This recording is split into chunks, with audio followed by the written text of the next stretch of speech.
do it live. We are live. Hi, hello. I am Ty Johnston, the Dungeon Master today in 5th edition's D&D game by the Unnamed Adventurers Guild. We've got a couple of stout adventurers here, semi-stout adventurers here ready to go. And we've also got one guest who's watching the game. And anybody else out there in YouTube land who is watching the game currently or in the future, I hope you enjoy. I guess we'll start with character introductions. Lionel, you want to go ahead? Okay, my name is Lionel. I'm going to play Arrakris, the High Elf. He's a cleric with for the goddess of Mistra, the Legend of Magic, and he is also a wizard, deep in the knowledge of the lore mastery. Okay. As usual, bluish clothes. Okay. And Alex? I'm Alex. I'll be playing as Professor Krisk, the Bronze Dragonborn Wizard. He's got beige robes with a quarterstaff.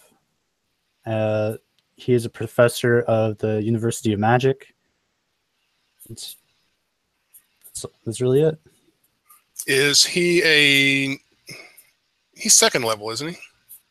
Yes. Or is he first? Okay, I thought so. I thought he'd been around a little bit. Okay. One mission. Each of you has received basically a message from Pincus outlining what is being asked of you. You are requested to go to the home of a wizard named Teluthius. Krizik's probably, well, both of you are wizards somewhat. You've probably heard of this Teluthius. He's human. He's old. He experiments in dimensional travel a lot. You would have heard that about him. He is relatively harmless. I mean, he's not a bad guy or anything like that. You would have also heard that about a year ago, he hired members of the guild to go on an adventure where they went to another world. Some things went well, some things went wrong, but people made a lot of money out of it. You will have heard that, and nobody died. So that's good. Well, none of the guild members died. Let me put it that way. So that's good news. So yes, you have a message basically saying go to this wizard's house. It's in the north central part of Illumina. It's in a fairly nice neighborhood, though his house is actually a 2-story mansion that kind of sits off by itself. It's got a fairly sizable yard around it, which might be appropriate for a wizard who does experimentation at home. Other people would probably not find it real safe to live real close to a place like that. Let them own the property. And yeah. And this 2-story mansion also has a 3-story tower in one corner.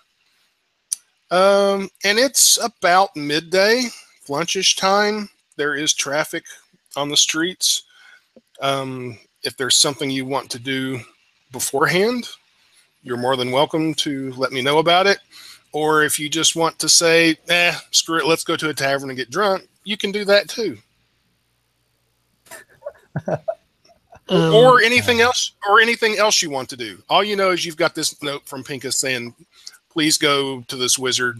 He wants you to do an exploration mission on another world. This session is in-game time placed. When is this session placed in-game time? It'll take place 3 days after last night's adventure. Because that adventure was okay. The adventure, okay. The previous one the one who we couldn't play didn't happen. So No, 3 days after the dragon adventure. okay, that one is, I forgot to tell, 2 days after the raid on the fortress in the midway to Andoterium. Okay. So it's been about 5 or 6 days since that happened. Yes. But 3 days after the dragon, and there's probably word has spread throughout the city that, hey, there was a white dragon real close to here, but somebody took care of it. Yeah, somebody who. So what do you guys want to do? Well, I'm gonna go to the market for a moment. I'm gonna spend 100 gold to get a pearl for my identify spell. Okay. And then I'm gonna send 100 gold to my university. Okay. Like by messenger. Okay. And suddenly a messenger is retiring young. Fuck.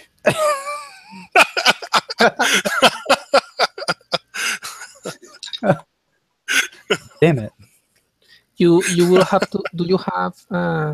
You will have to. You may ask the wizard tower to send a message to your school, to your university, for them to know that you are sending money to confirm, just in case.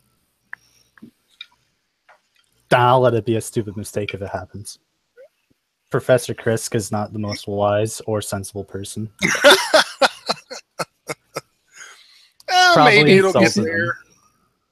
Isn't there a FedEx? Isn't there a FedEx something in Illumina?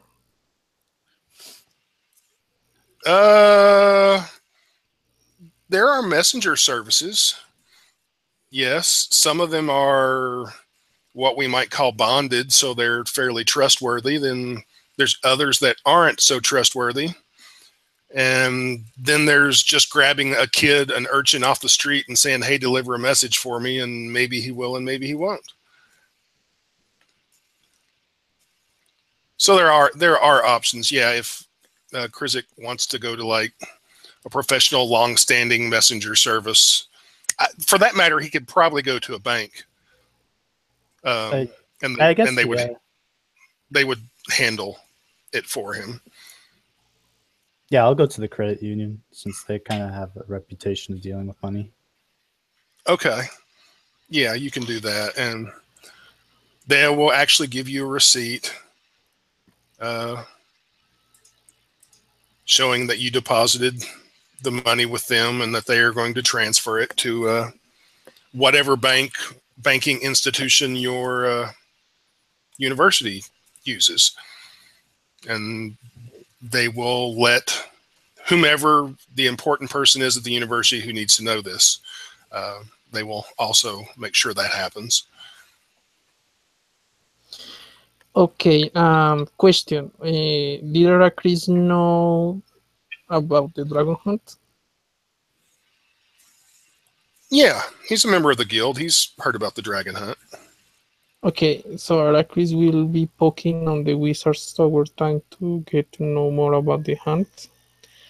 And is there any issue for him to affiliate to them as well? To affiliate with who? With the wizard tower on Illumina. The Wizards Guild. Oh, no, there shouldn't be any issue there. You're a wizard. You might not be, I don't know for sure, but you might not, even if you're not a member of that guild, they will allow you a certain level of access. You can't just come in there and do anything, not for free anyway. Or you could become a member and you would have a little more access to certain things. Okay, if that Aracris will try to enter in the guild and even see if his fiancée can enter only being a bard, just in case. Are you going to join the guild? Yes, try to see if they both can join, because he's interested in having more resources. Okay. And maybe As you are a newcomer, it will cost 50 gold per person to join the guild. I'm guessing he will have to take those 100 from the credit union. Okay. And that's just an initial membership cost. You will have to pay annual dues. Like every year, you'll have to pay like another 20 gold. And you do have access to a lot of things, but some things are still restricted, like higher level spell books and things like that. You would have to try to get special permission to see. And if you want to do things like copy scrolls and stuff like that, you still have to pay for it. Yeah. What I'm asking is the specific is if Lila can enter as well, because she's a bard. Is there any issue?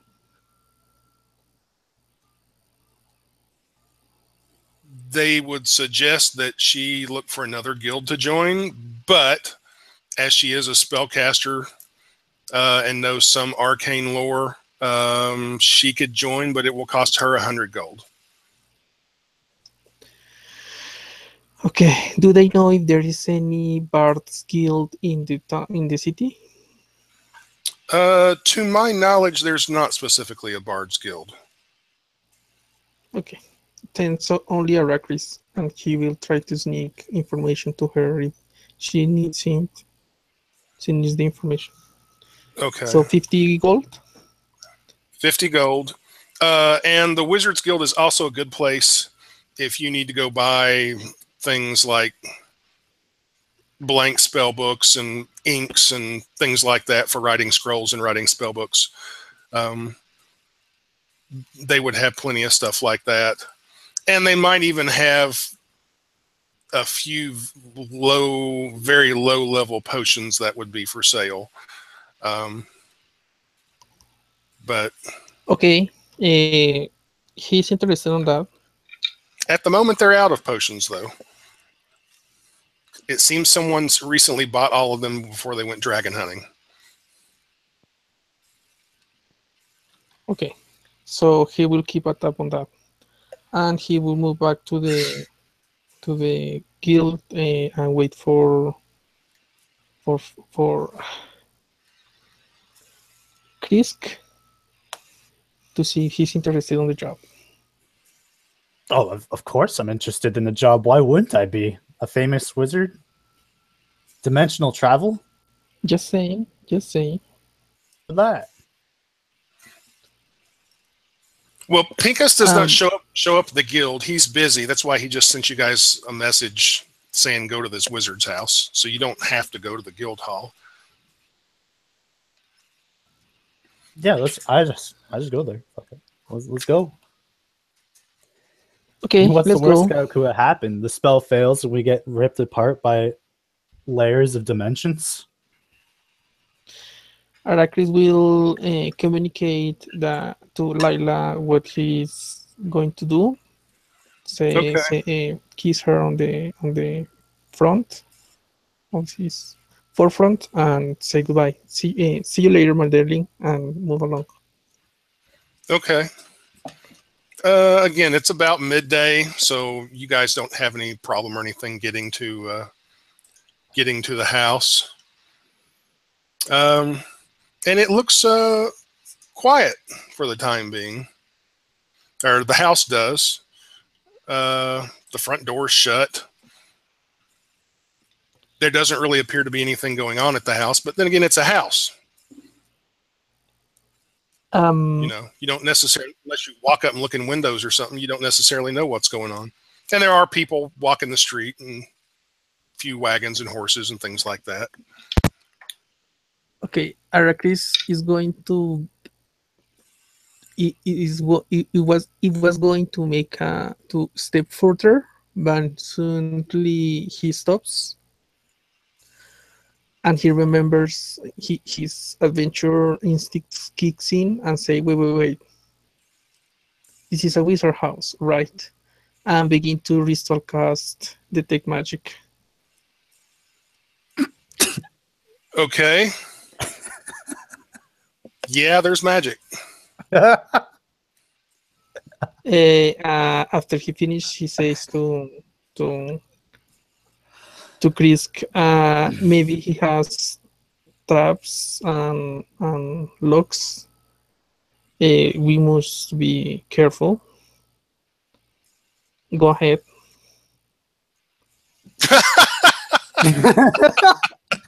We must be careful. You first.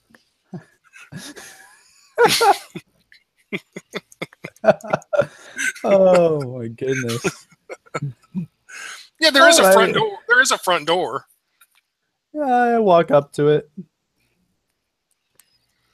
Okay. Now that he's kind of put it into my head that there could be traps on it, I decided that I'm not going to knock on the door. I'm just going to shout, "Hello, is anyone home?" There does not seem to be any response. There is a big brass knocker on the front door, by the way. Ooh, let's use that. Aracris is trying to separate the source of magic he can detect. Trying to see where they are located and maybe the school of magic to try to ascertain what kind of spells, protection spells could be here and there. There is magic pretty much everywhere. And it's multiple schools. There's all kinds of schools. You don't see any necromancy. You definitely don't see any of that. But, I mean, there's a little bit of everything everywhere throughout this building that you can see from the outside. The tower itself, the three-story tower, you will notice that the strongest emanations of magic come from that tower. Is there any source of magic that is moving? Currently moving? No. Okay. It seems that this place is full of magic. Let me try to knock. And Aracris will knock the door with the. You knock on the door. Excuse me. And for maybe 10 seconds, nothing happens. And then way somewhere from deep in the house, you hear a voice shout out, "Boy! Boy! Get the stupid door!" Well, doors are inanimate objects, so they really don't have a form of intelligence. That's true. And then about a little time passes. And finally, the door opens up, and there's a old human male standing there in long, sort of light purple, like lavender type robes. He's bald and got a long beard, white beard, typical, very typical wizard looking. And he opens the door, and he looks at you, and he's like, "Oh, hello. Are you people here from the guild?" Yes, and you're looking relatively wonderful today. "Oh, well, thank you. I'm Teleuthius," and he kind of looks around outside, and he looks back inside in his house, looks around, and he's like, "I don't know where that stupid boy's at. He's supposed to answer the door. I haven't seen him all morning." We haven't seen anyone either, so... I haven't seen him since yesterday morning. God, no telling where his useless thing has run off to. Oh, well, I guess I have to see to everything myself around here. Come on in. Come in, please, please. Let me show you to What I need you to do today. And Thank you very much. he'll allow you to come inside. He looks outside real quick once more, up and down, shakes his head, then shuts and locks the door. And then he'll kind of lead you through a large front chamber and then along a hall, and there's some steps going down, stone steps going down. And you can tell from what you saw outside that where he is leading you seems to be underneath the tower. Okay. And he comes to a big, heavy oak door that has iron bands across it. And he waves a hand in front of it and mutters a few words, then reaches inside his robes and pulls out a key and unlocks the door and pushes it open. And then he'll just like, follow me, and he goes into the room. And for underground, kind of at a basement level, you're about 10 feet underground, give or take, or the floor would be about 12 feet underground. You find it's a fairly sizable room. It's about 30 feet long and about 20 feet wide from the door to the other side. And it's a stone floor, stone walls, lumbered ceiling, very heavy ceiling. There are rugs have been put down on the floor, so it's not extremely cold. It's fairly comfortable. And there are a number of like tall candelabras set around the room, all lit so that there's plenty of light. But the most noticeable thing is that across from the door that you enter 20 feet away, most of that wall is taken up by a humongous mirror. This mirror is about 20 feet wide and it's at least 10 feet tall. And it has a gilded frame all the way around it.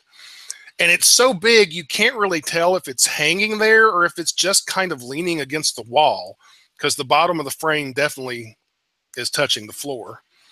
So when you walk in the door, you're basically looking at life-size versions of yourself. And off to the right of this mirror, sticking out of a little bit of wall next to it, is a big iron bar just sticking out of, like a big handle, just sticking out of the wall. And he will motion towards the mirror, and he's like, "Oh, yes, this is my gateway to other worlds, and this is a very simple job I wish you to perform. I basically am going to use magic to turn the mirror on, and then you step through and go into this other world and spend some time there, a day or two, looking around. I really just want you to come back and give me a full report of what you see there. I can look into this other world with the mirror, but I can't see very far this way. And I would go myself, but I'm busy doing other experiments at the moment. So it's really very simple. Just go in, look around, maybe find out a little bit about the world. He'll reach in his robes. How will we know there is time to come back? Well, you can come back anytime you want. And he pulls out some copper rings and hands each one of you a copper ring and says, put that on and do not lose that. Those copper rings are very important. When you get to the other side, you will see an identical version of this mirror just sort of floating in air, not far off the ground. You will be the only ones who can see this mirror. No one else will. Well, maybe a really powerful wizard or dragon or something could see it, but most people will not be able to see this mirror. To get back here, all you have to do is step back through the mirror, and you will instantly be transported right back here. The catch is you have to be wearing the ring. If you're not wearing the ring, you will not be able to see the mirror, and you won't be able to come home. So don't lose those rings. Okay. I see. Arrakis will try to check to get to get a grasp on how the whole mirror works, furthermore than what he's telling, to get What a level? better idea. You can give me an Arcana check.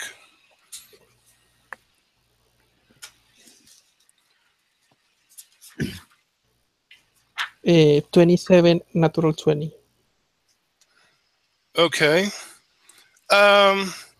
It seems to be some kind of sort of teleportation type. It's a conjuration magic.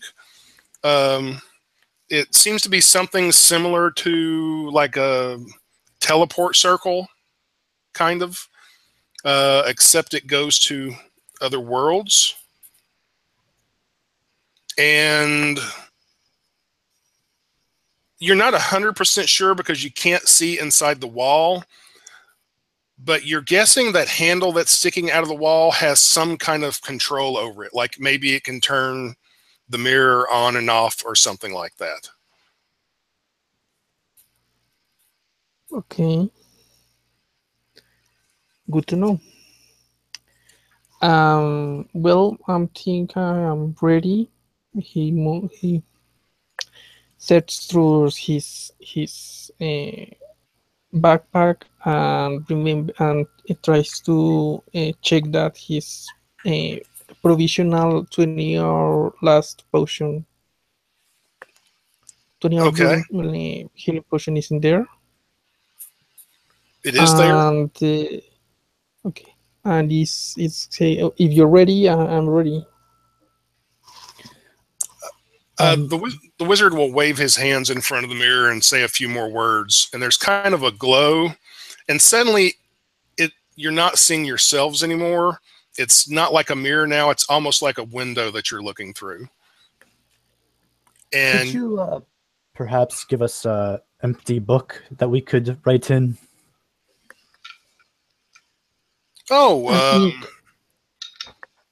Sure, I can do that. Boy! Oh, drat, I forgot. That idiot's... Who knows where he is? Give me a moment, please. And he'll leave the room. And while he's gone, you can see through this what now looks like sort of an open window. There are images beyond, and it looks just like almost like home. I mean, it doesn't look weird or anything. You're on the side of a grassy hill. You're looking down into a valley that looks like typical farmland. You know, the land is split up into different fields. There are grassy hills on the sides of this valley. It looks fairly nice. You can see off in the distance, maybe a mile or so, what appears to be just a simple cottage. You know, with a thatch roof and daubed walls and a door. And there's like a low wall. Looks like it's about 3 feet tall, built around part of the house. And there's a gate in the front, and the gate's standing open at the moment. After a few minutes, the Teleuthius comes back, and he doesn't have a book, but he has a handful of like scrolls, and he's like, "Here, you can use these." And here's a little. He hands you a little metal jar with a cork topper inside of it. He's like, "This is some traveling ink." And then he'll bring out like 4 or 5 quills from inside his robes. These have already been cut, and he'll hand them to you. And he's like, "I should have had that prepared. If the boy had been here, I would have had him do it. But yes, I could see how that would be very helpful." And if you should need help somehow,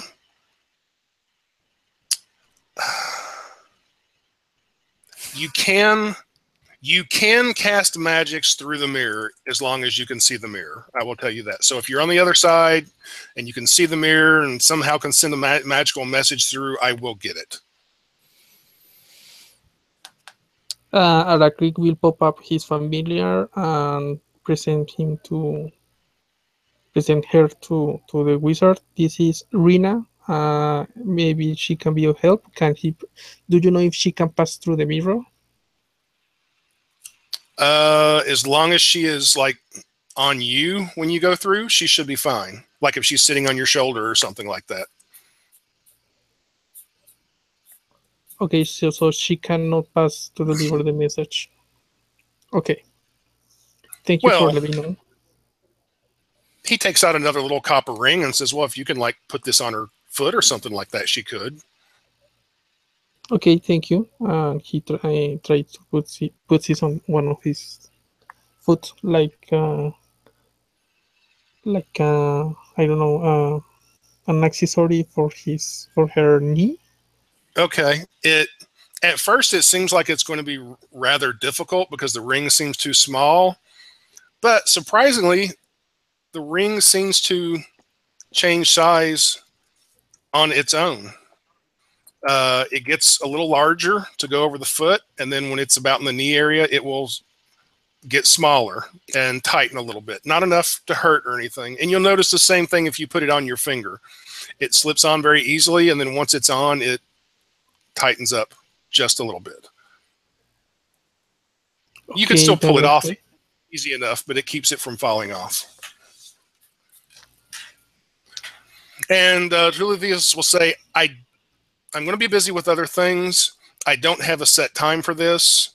I'm thinking at least a day or two so you can get the lay of the land and maybe look around. If you need to take longer than that, I would suggest, or want to take longer than that, I would suggest you come back and tell me or send me a message.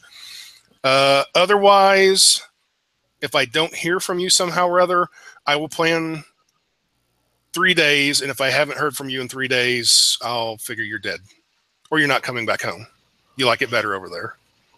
Okay, Aracris will pop up his familiar back to his pocket dimension, her pocket dimension, trying to see if the ring goes with her.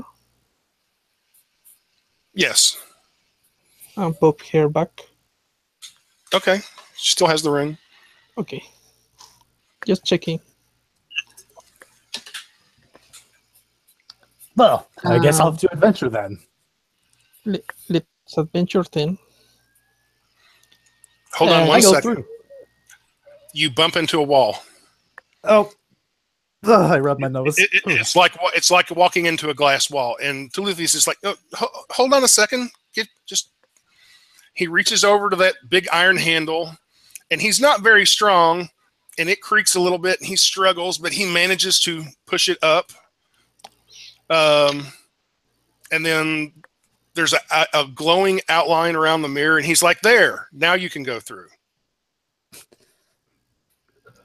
Yes, thank you. And I sorry about that. Okay. You step out, and it's when you go through, there's a little bit of a drop.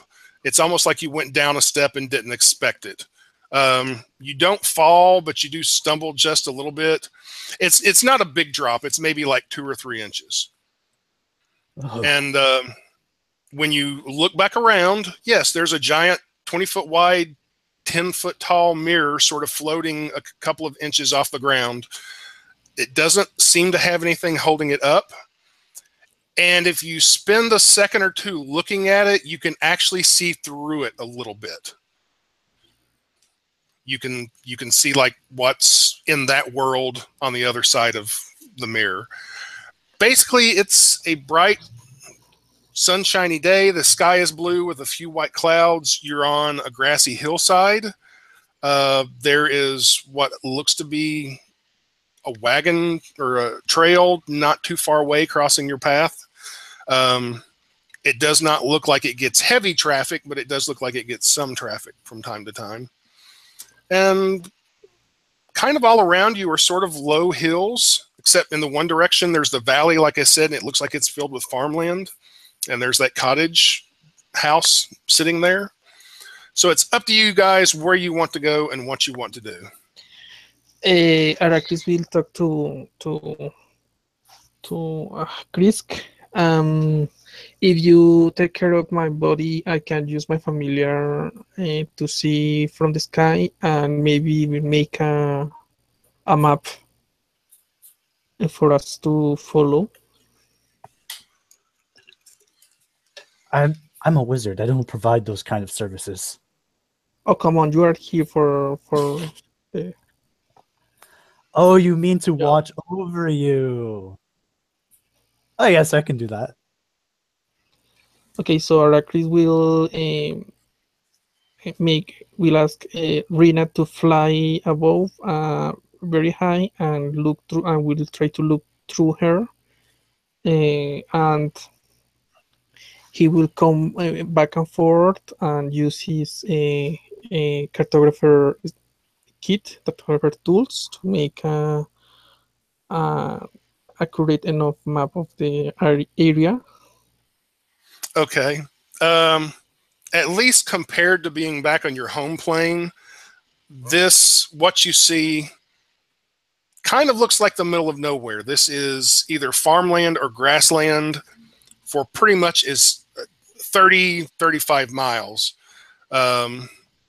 in all directions. And every few miles, there'll be another cottage or even a collection of small houses together.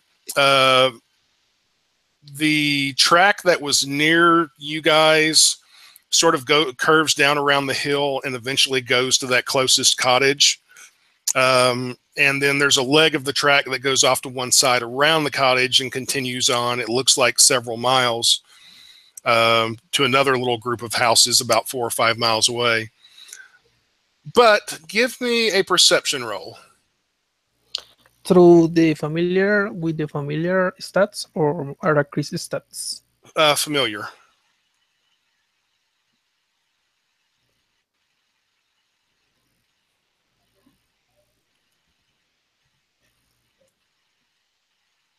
Uh, 10.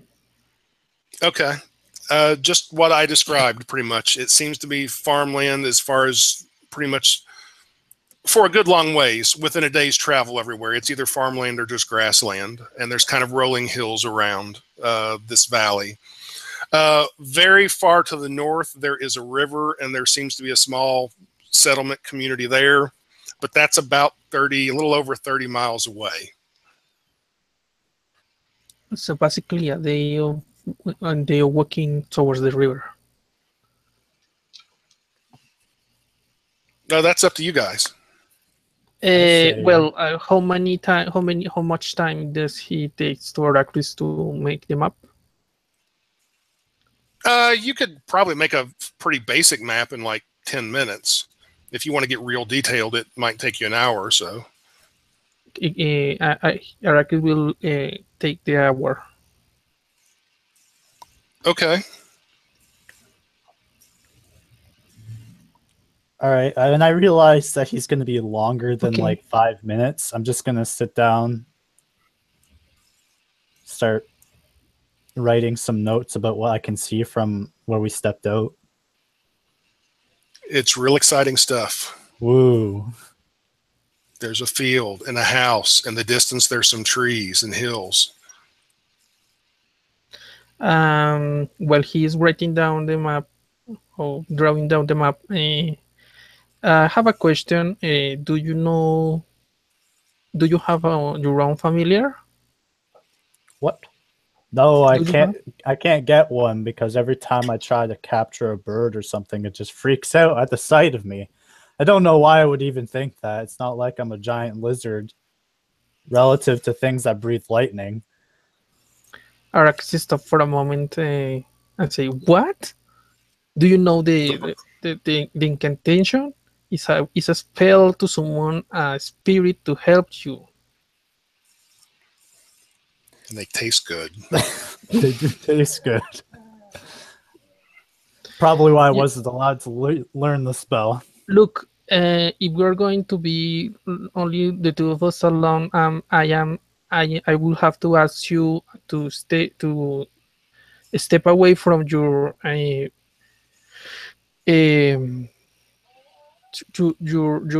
renuance to reluctance to learn spells from others and cast the spell and get your own familiar to look around.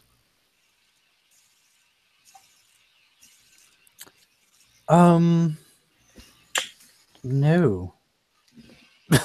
I'm not going to learn a familiar. Bad experiences. Trust me, with me and familiars, we just do not get along. It's a spirit. You can talk to him. It's not an animal. You can see through him. Should I make a persuasion roll or something? No, he's a player character, not an NPC. Okay. You can't persuade a player character to do something they don't want to do. Well, he's drawing down the map. He's trying to chat Chris to learn the spell. Okay. Well, clearly he doesn't want to, but you can talk to him about it. And an hour later, you have the map done. Okay. And Chris is probably tired of writing by that point. Filled in a page. Yeah, and then I closed it, looked around. Kind of got bored, started humming to myself. Probably one of Bellinore's songs. Okay, this is... Oh. This is the map I got so far. Let's try to check the near cabin and see what happens from there. Do you agree? Oh, I was wanting to do that like an hour ago. Yeah, I know you are quite impatient, but we must be safe. It's a new world after all. And he lets the ink or the charcoal dry, and he puts back the scroll of the map in his backpack and moves along. Okay, so where are you guys headed? The small cottage by the road. The closest one? Okay. When you first set off after you're done all your writings, it looks like it's maybe about a mile away. But give me perception rolls. Oh boy, my best skill. Oh, I actually did really good this time. 18. 5. Okay. Well, Ericus doesn't really notice anything out of the usual, but the professor, as you get closer to this cottage, you've walked about a mile, and you're like, man, we should be there by now. And then you suddenly realize that the cottage looked like it was a mile away, but it's actually a little further than that. It's more like 2 or 3 miles away. But the reason it looked like it was a mile away is because it's a lot bigger than a normal cottage. It's a lot bigger than a normal cottage. It's like 80 feet tall. Other than the size, it looks like a normal cottage. But as you get closer and you're like, oh, yeah, that's getting bigger and bigger. So it kind of threw off your perception. But yeah, the top of this cottage is the thatched roof is about 80 foot tall. The big wooden front door is about 60 feet tall. And the fence that runs around part of the property is probably about 30 feet tall. So, how do you feel about... Have you ever transformed into a mouse before? No. Why do you say that? We may be experiencing that kind of life very shortly. And with an 18 on your perception, you also noticed that on the front, there's like a sort of a front porch. It's basically just a big stone in front of the front door. Laying on that, apparently sleeping, is a black and white cat. And it looks like your average house cat. It's just laying there. It's on its side. Its eyes are closed. Every once in a while, its tail flickers a little bit. But again, you realize, oh, perception is off. And this house cat is actually about the size of a lion. But otherwise, it looks like a normal house cat. Ah, yes, the average house cat. A very In good fact, friend of man. in fact, it's probably a little bigger than a lion, truth be told. It's probably close to about 10 feet long. And stands 6-7 feet tall, maybe a little taller with its head up. But it's just sort of laying there casually, resting. Do you know how to speak cat? What? No, let me check. No, I don't know how to. Do not know how to speak check. Cats. Then we might want to be very careful when we approach the house because there is quite a large house cat in the front. How large? The cats are small. uh, yes, this one's probably about. I squint at it. Probably about 10 feet long, give or take. What? Maybe about 7 feet high. Oh, That's you It's can kind of hard to ridiculous. see. you can point it out to Ericus. I mean, you saw it. He can see it once you point it out to him. Oh, it's right there. Uh, uh, that's ridiculous. Cats are not that big. And Where are we? one of the cat's ears twitches a little bit, and it yawns, kind of stretches and cranes its head around. Oh, Arrakis will run and trying to hide wherever he can find a spot to hide. Well, depending on how close you want to get, I mean, there's grass around. You could just drop down in the grass, maybe. It might be high enough to hide you. Or there is that wall that's between you and most of the house, though the gate is open. The wall's 30 feet tall. From your perspective, the wall is about 40 feet from the house. But really, you can do whatever you want to do.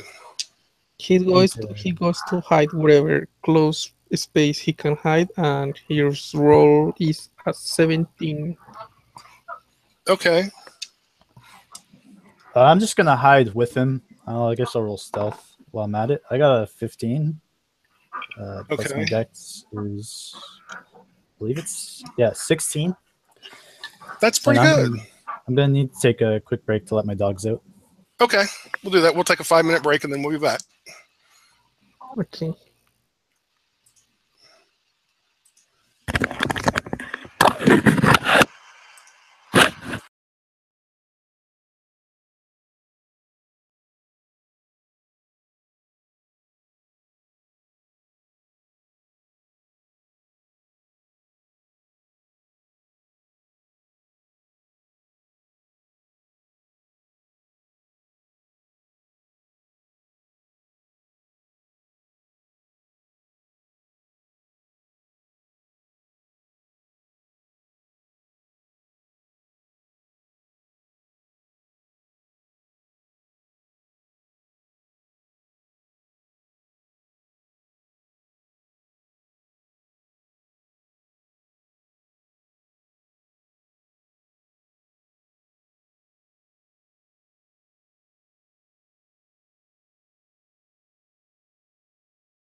Okay, you're back. Just wait for Lionel.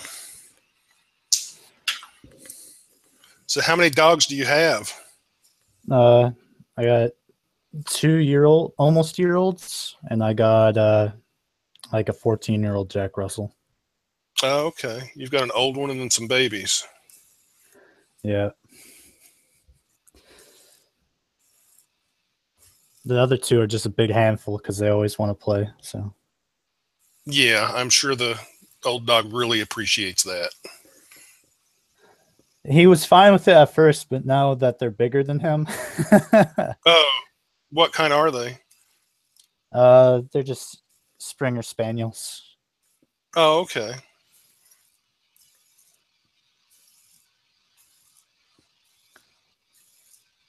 Maybe Was if he one he of, was just as young as them.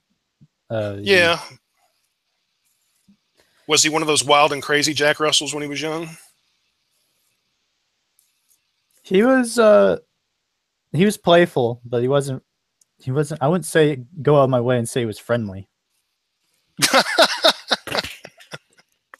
Like, yeah, he really liked all of his toys and stuff. He would play with you, but if he was trying to sleep or something and you tried to go for his toys while he was sleeping, he'd growl at you. Oh, okay. But he did his job well. Like, he really took out those snakes and mice when he spotted them. Oh, well, that's He's not good. so good at it now. He's not so good at it now. He still gets snakes pretty good, but he's not good at mice anymore. Yeah.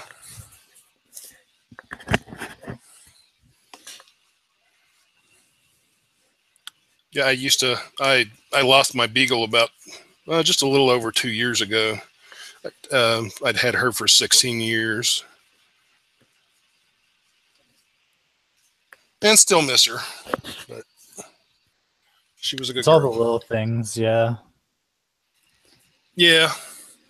And I haven't gotten another one. I've thought about it, but I currently live on my own and travel a fair amount, so it's just like, no, it wouldn't be fair to them to leave them alone all the time, and I wouldn't want the hassle of like having to take them everywhere I go and stuff and things like that. So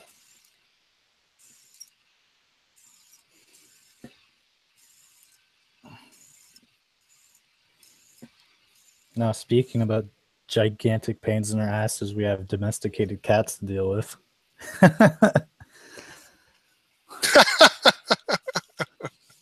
The only thing I can think about doing is shooting poisonous gas at it and hoping it thinks it's like some sort of fart cloud. Just avoids us.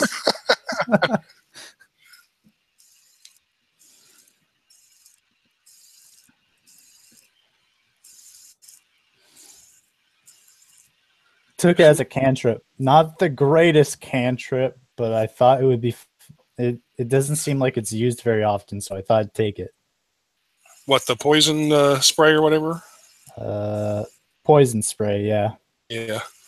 No, usually people go for Eldritch Blast or Firebolt. I guess they're sexier. But Firebolt, like, they're really like good spells though. Like Eldritch Blast you can modify, and Firebolt is just yeah, simple. yeah, and you can set fire to versatile. stuff. Okay, I'm Yeah. back. Okay, hello. What's going on? What was? You guys went into hiding. I'm taking it behind the wall because that's the biggest, closest place to hide behind. And because the wall is so tall, it's like 30 feet tall, you can't really see the house anymore. You can still see the gate because it's standing open. And you can't see the cat and what it's doing. You know, like if it were doing something like climbing the wall and perching above you and watching you from there or something like that. It's not, but so are you guys just going to hunker down? Well, Arachis will wait for about a minute or so and then move back to see what the cat is doing. Well, it's just about almost a minute has passed. And out through the little passageway where the gate is open, through there comes the cat. And it's just strolling along. It's not looking in your direction or anything. It's just strolling along, taking its time. And it gets about 20 feet past you, and it just stops and sits down, looks around a little bit, licks itself a couple of times, and then it opens its mouth, and it says, little mouse, I don't know where you're at, but I can smell you. Oh, oh, Arachris will signal the Dragonborn to move quietly to pass the cat, to pass through the gate behind the cat, trying to stay stealthy without him knowing. I thought you were big friends of animals. Why can't we just go talk to it? It's clearly not talking to us. That's different. Familiars are not animals. They take the form of animals. Speaking of which, where is your familiar right now? I'm guessing he's back in his pocket dimension. Okay, that's fine. Her pocket dimension.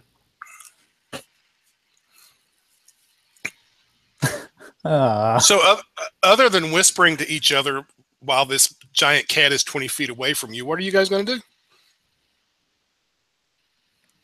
Arachis will try to move stealthy, trying to pass the gate without the cat knowing.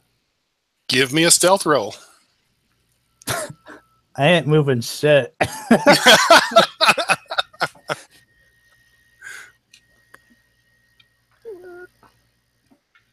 I rolled high once. I'm not rolling it again. Okay, you're just frozen. Like a 12. deer in the headlights. 12.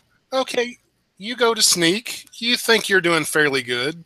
The cat licks itself, and then it cranes its head around, and it looks directly at Ericus. It's like, oh, there you are. You can. So Arachis can understand what the cat is saying. So it says, "Oops. Okay. Hello, cat. Nice to meet you. We do not want to fight. Can we talk? Share The cat. a moment." The cat is still very slow. It turns around. It's still sitting. It just sort of sits there and it's looking at you. And at this point, it does it glances over at the Dragonborn, but then it looks back to Ericus. It's like, fortunately for you, I've already eaten this morning, so I'm not particularly hungry at the moment. But I still do like to play with things. Play what kind of games? Sorry? Oh, fun games where I pick you up in my mouth and I throw you up in the air and then I bat you out of the air and then I pounce on you. I love that game. I believe the game's called Cat and Mouse. Yes, it is called Cat and Mouse. And since all the mice in the house are either too scared or too smart to ever come outside, I'm not allowed indoors. Wait. What did you just say? And then I think we can make business. If you allow us to enter the house, we can maybe make some of the mouse to come out. That so you can play with them. That sounds good, but and the cat literally like sits forward and lifts a paw and puts its little cat chin in the paw, and it's like, why should I delay my satisfaction when I've got playthings right here? Because you could get more plaything than just the two of us. Oh, well, that's true, I guess. And he springs. Ericus, he's jumping at you. Fortunately for you, he misses you. He jumps, lunges, and he lands next to you, and he's turning at you. So we need initiatives. Oh boy. I like cats. I like cats as I want him to.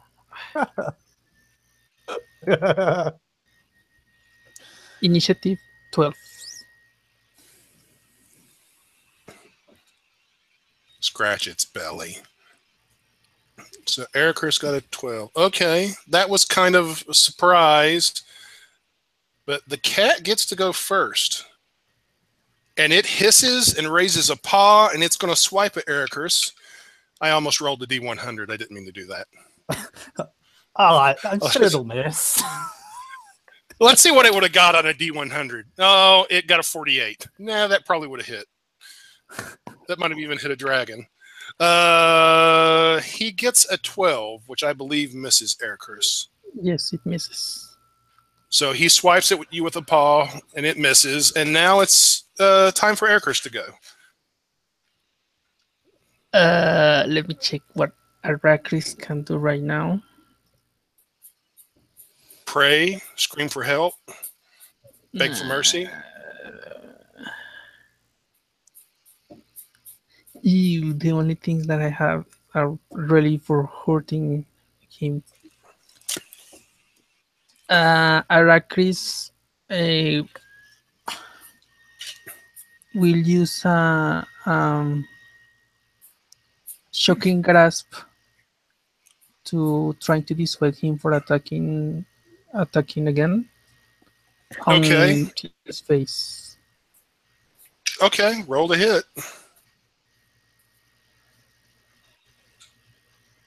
$21 to hit, 4 points of damage.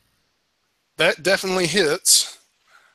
And he says, and when he's doing it, he says, "Look, we can be dangerous too. Just let's calm down and think this through."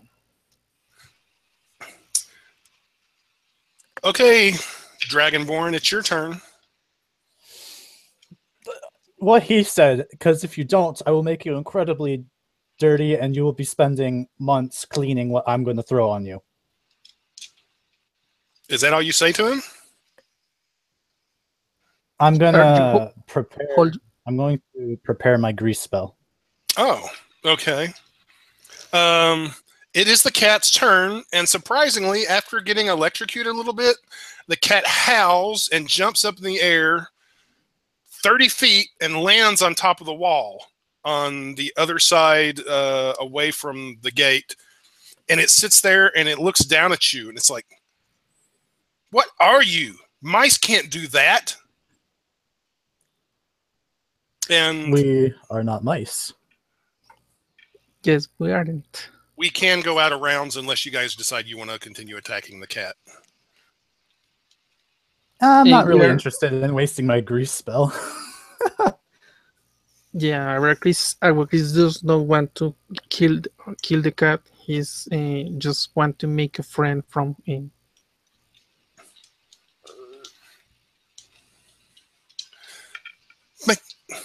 Mice, they can bite and they have swords, but I've never known mice to do whatever that was you just did. Yeah, as we told you, we are not mice. Wait, are you saying that the other mice are like the same form that we have? Look at us. We are 2 feet. We have small heads. Well, they're a lot furrier than you are. And maybe a little heavier. He kind of squints an eye and looks and is like, maybe not quite as tall as you are. Okay. Now he stands up and he's sort of pacing back and forth along the top of the wall. Like he's thinking. If the calculations are correct, you may have friends or owners on that building. And he points the house, the cabin. Owners? Friends. Do you know what I am? I'm a cat. I don't have owners. Cats don't have owners. We don't have friends either. We have slaves. Right. I'm a cat. They put my food out like they're supposed to. Yeah.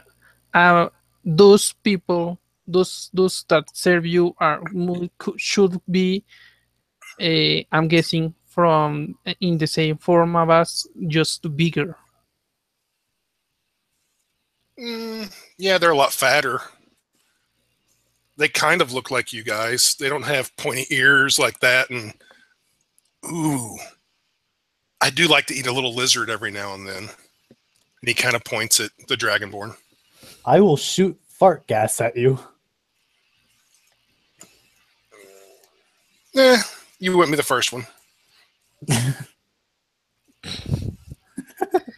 So basically, what we're saying is, or what I'm saying, I don't want to hurt you. I like animals.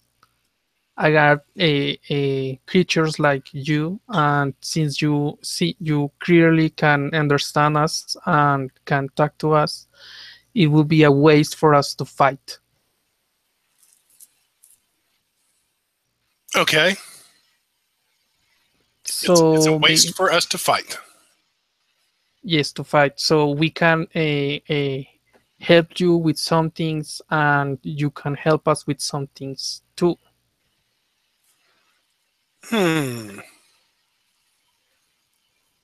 So you're recommending a truce? Yes. Well, that's all fine and good, but, and it stretches, you don't belong here. Oh, and this is my home. So if you're going to come look around my home or whatever you're doing, I think I should at least deserve a little payment for that. How do you take your payments? Well,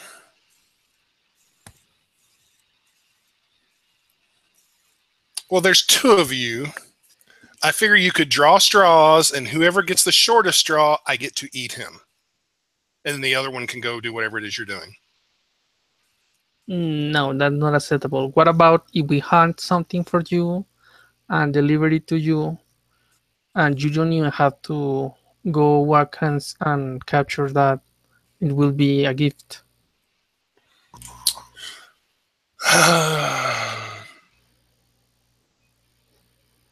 Okay, I'll tell you what. I don't need the trouble, and I did not like whatever that was you did to me a little while ago. You mentioned a deal earlier about you could go inside the house and get the mice to come outside, and then they would be my playthings. If Yes. you can do that, I will let you go in unmolested. I will leave you alone. But if you want to be able to leave without being attacked, then you're going to have to send out some of the mice first. For me, I'm right with that. What do you say in Dragonborn?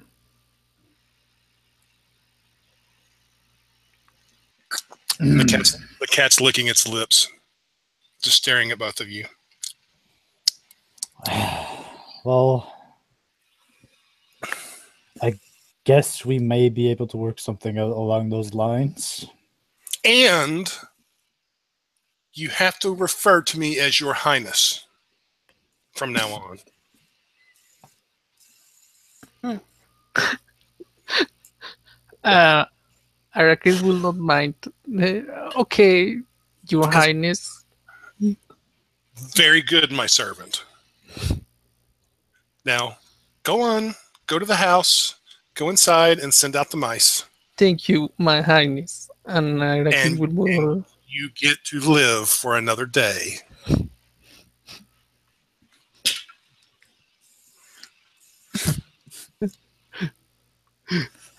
I'm just gonna follow Chris to the house. Okay. The cat just sits there on top of the wall, its little tail's moving back and forth, and it's watching you. It's not jumping down or anything. There is a little bit of like singed fur on its face. You know, its ears twitch every once in a while, but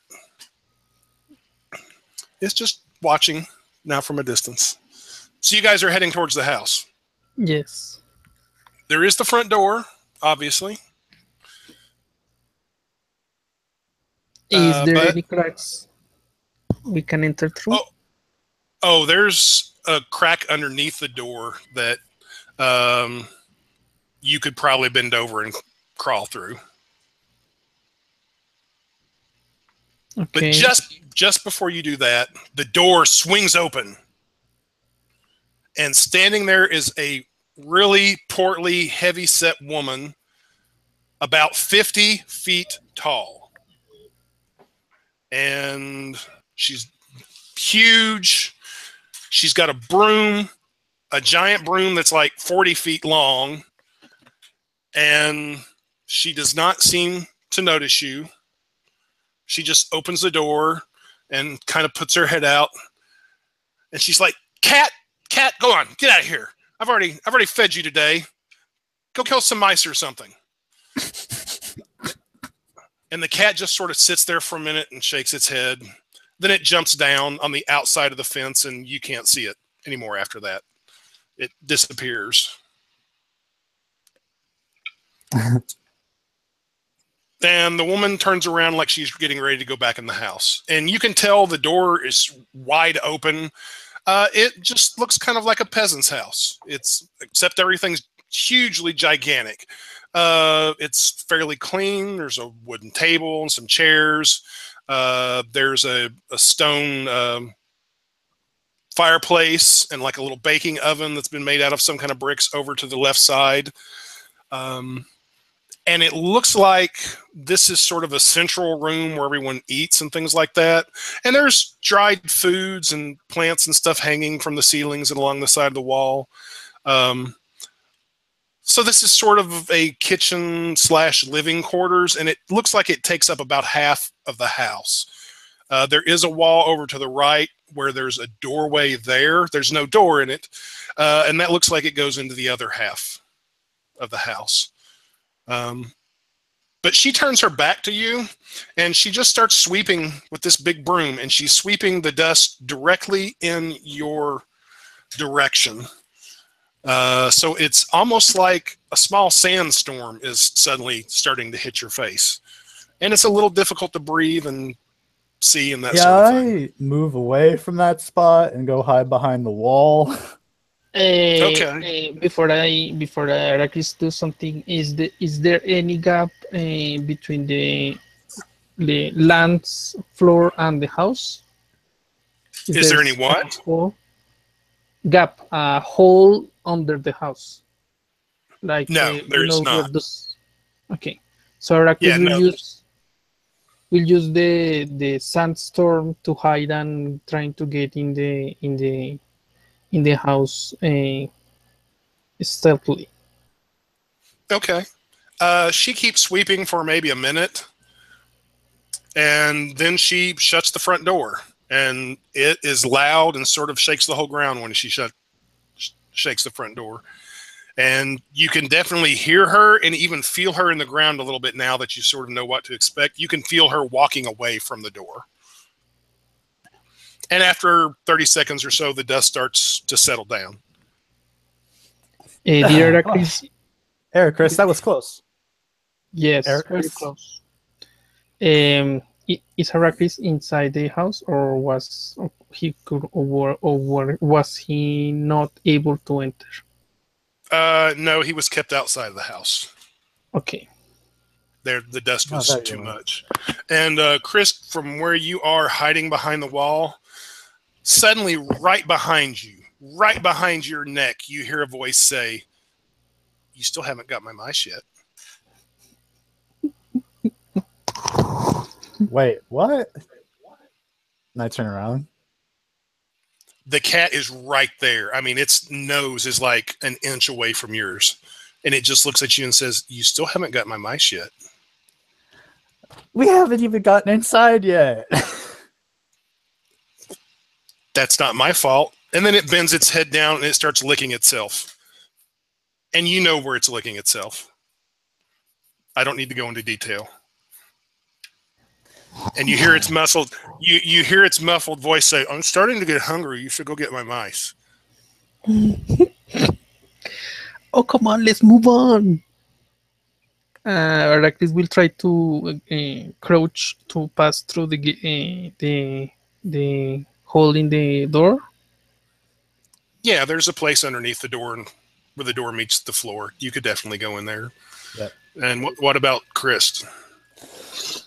I think that's a terrible idea. Let's stick together. But are you moving or not? Yes, I'm moving with you. Okay. Yeah, the two of you can definitely get through the little space underneath the door. And once you get inside, it's definitely darker than it was when the door was open, but there is still light. There are a couple of windows on the sides of the house that are open. And there is a fire going in the fireplace and in the oven, and they get off some light too. So you can fairly well see. You don't see the woman at the moment. But again, because she's so big, you can hear that she must be in the other part of the house that you can't see because you can kind of hear her moving around. Moving around the shadows, Rakris will try to detail the house to see any spots where the mice might be, along with the other stuff that should be there. That the woman owns. Anyone who wants can give me a perception roll or an investigation roll. I'll let you do either one, depending on. Since you're actively investigating, you can do that. 25, natural 20. Oh my god. 17 investigation. Okay, that's pretty good. You can see on the far side of the room away from you, which would be like 50 feet in the far wall, there is a window that is open. And directly underneath that window, down where the wall meets the floor, there is like a little, looks like a little cutaway in the wall, like something's chewed a hole there. That's the only immediate sign you see of what might be mice or rats. You do also notice there are iron tools here and there throughout the room, like hanging up on nails on walls. And these obviously are giant-sized iron tools. Even the two of you together would have a very difficult time lifting them. But one thing you do notice, both of you notice, is on the table, there is a leather sack. It's obviously humongous. Either one of you could climb inside of it, but it looks just like what you would think a money purse would look like. And it's just sitting there on top of the table. And there's a little, it looks like there's something inside of this big leather sack. Or big to your eyes, anyway. Ooh, I wonder what's in there. Arakrid will pop up his familiar and send him look in the bag. Okay. She can go stick her head in the bag. There are silver coins in there. Which size? About the size of what you would think a normal tabletop would look like.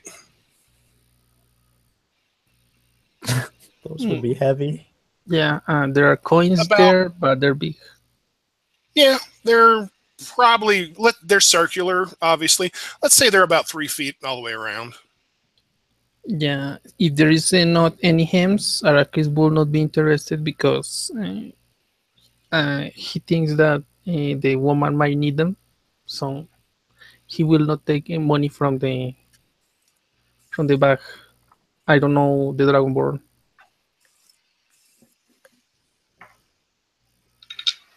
Okay, and you both, with those rolls too, I'll go ahead and allow. You do hear the woman stomping back in the direction of the room you're in. I will send my familiar back to her pocket dimension and try to stay stealthy in the shadows. Is there like a cupboard or like anything that we can hide behind nearby? Oh, yeah. There's plenty of stuff like that you could hide under or behind. There's furniture and things. Most of this furniture is fairly rough. I mean, this isn't stuff somebody went out and bought. It's something somebody made, but it looks like they had a fairly decent hand at it. But yeah, there's plenty of things pieces of furniture and stuff for you to hide behind or under. Okay. But give me stealth rolls just in case. We're dead. We're dead. I got 8. 15. Okay. Okay. The professor is rushing to a hiding spot. It's the perfect, great hiding spot, except he trips on his way there and makes a big, loud noise, or as loud as he can in his size. But he does make it to the hiding spot. And suddenly, the woman appears in the doorway from the other part of the house, and she's standing over there with the broom. And she's not looking at you. She doesn't seem to have noticed you, but she's looking around. She's like, those damn mice. I told that cat to take care of them. Reggie! She turns her head around back towards the door. She's like, Reggie, put down that stupid Game Boy and get out here and help me with these mice. Wait, what? You hear a voice say, oh, Mom. She's like, I told you, put that thing down now. We've got mice problems again. We've got to clean this up before your dad gets back from work. I want to clean Spick and Spou's house before he gets back when he comes home for dinner tonight. Now put that thing down. At the sound of Game Boy, Arrakis got suddenly interested on that more than the mice. And then she will stomp her way over to the front door, and she throws it open, and she actually walks outside. And you'll lose sight of her, but you can hear her yelling, Cat! Cat! Come here! Cat! Oh, shit. But then she's getting... her voice is getting like she's moving away. It's getting a little further. She's like, where is that stupid cat? Arrakis will move along, trying to get closer to where the voice of the boy was. Okay. Being as stealthy as possible. And peek in the room. Okay. It basically looks like it's another fairly big room. There's a couple of rope beds in there with straw mattresses on top of them. And looks like a boy. He's about 40 feet tall. He's got on shorts and no shoes and a simple tunic shirt. And he's sitting on one of the beds. And in his right hand, he's holding a little figure, like a person. And then the boy reaches over, and there's like a big giant bird cage. It's about 20 feet tall. And it's sitting on a little wooden table, and he flips open a door on the bird cage, puts his hand in and drops the figure down, pulls his hand back, and then shuts the door and like twists a little thing that locks it. And he stands up, he points at the bird cage and the little figure in it. He's like, all right, Game Boy, don't you go nowhere because it's playtime as soon as I get done with all these mice. And then the big guy turns around and starts walking towards you. He does not seem to pay attention. Oh, no, not with that. He does not seem to notice either one of you. He gets to the other room. I will try to sneak when he passes. Arrakis will try to sneak when the boy passes through the door and is facing the other side, to the other side. Okay, give me a stealth roll. Please, God, stop making me do these terrible checks. Well, you're not moving, so you don't have, unless you are moving. 21. 15. Okay. 21, yes. You both make it to the other room. The big guy does not seem to have noticed you. And he's like, Mom, where are you? And then he's like, oh. He sees the door open and he goes outside after his mom. And a second later, you can both hear them going, Cat! Stupid cat, where are you? Arrakis will try to climb up where the cage is. You're trying to climb up there? Yes. Give me any way to... Yeah, there's some holds and stuff. You'll have to give me an athletics roll, though. I got a grappling hook and I have a hempen rope. Okay, you can still climb up there. I'll still need an an athletics roll, but you can have advantage on it.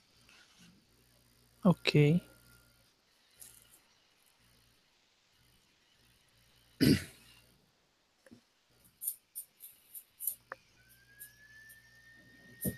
Um, 18. Okay, you're climbing up. What's Professor up to? I'm actually just gonna start looking around for mouse holes on the ground floor. You actually find 2, and they're both under a bed. All right, I'm gonna approach them. Okay. You go over to one of the holes.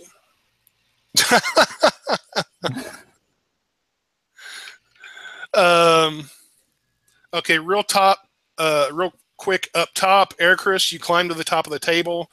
There's this big bird cage there, and inside of the bird cage is what looks to be a human boy. He's normal size, like what you would expect a human boy to be, and he's just kind of sitting in the bottom of this cage.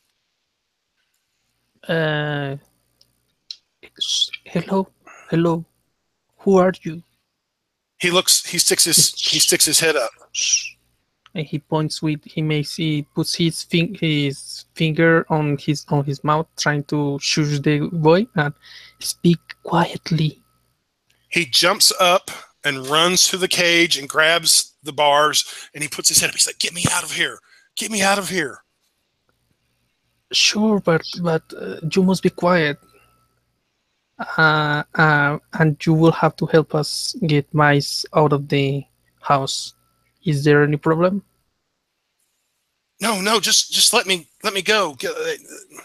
Just remember before I do that, and he's getting close to the jail, to the door of the jail.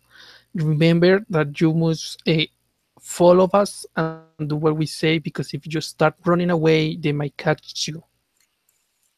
Okay, that's good. Just open the door and let me out of here. That's all.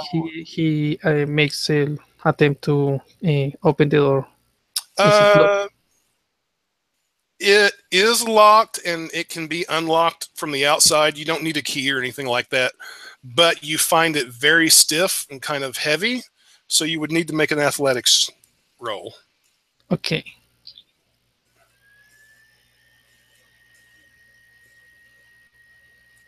Nope. I roll a 4. Okay. It seems to be stuck and you can't get it. Down below, Professor Christ, you said hello to one of the mouse holes, and suddenly a big gray head sticks out. It's got ears and whiskers and big incisors, and it kind of nibbles a little bit. It looks around, then it looks at you. Hello. Oh. Well, you're the weirdest looking mouse I've ever seen. What happened? Did somebody skin you? Oh, well, that would make sense, wouldn't it? I guess. And you're dressed kind of funny. Yes, we're from out of town. Oh, you must be one of those fancy city mice. Yes, plated jewels on my skin. He steps out of the hole, and you see he's about 5 feet tall.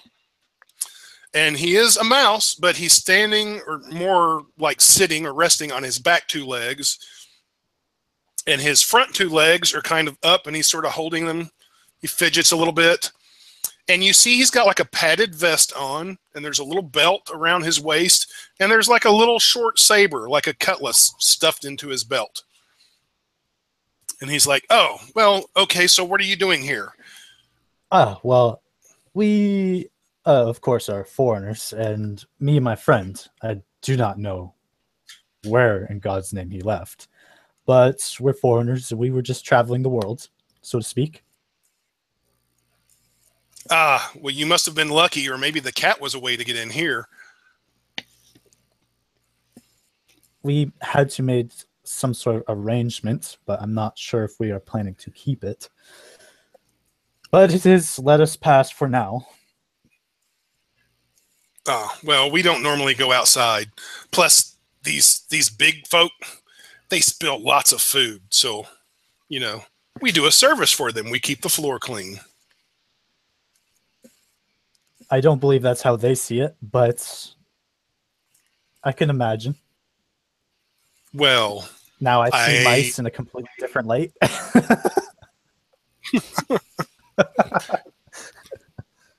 Well, they may not appreciate what we do, but we live to serve. So, you said you had a friend? Where's he at? He's in a risky position right now. I believe Arachis, looking that it's hard for Arachis to open the gate. He's trying to move to the border of the table and looks around to identify where the dragonborn is. You won't see him, but